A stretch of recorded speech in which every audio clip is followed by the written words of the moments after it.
好来，乡亲啊，咱继续要来讲医疗资源是毋是伫个无形中浪费掉了？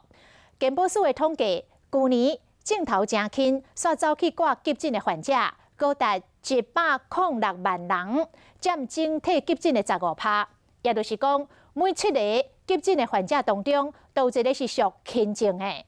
医生讲，可能是大多数的民众唔知影家己镜头的轻重，所以建议政府爱加强社区家庭医师的制度来协助民众。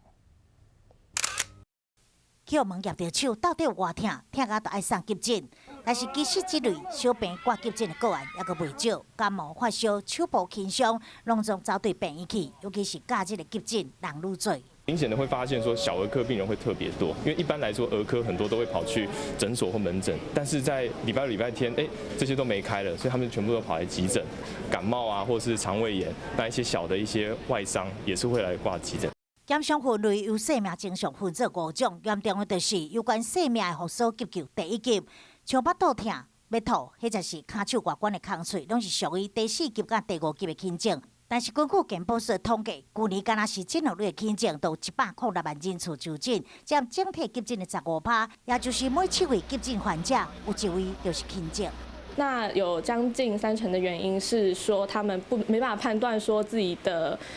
病情的轻或重，是不是健保署应该也要去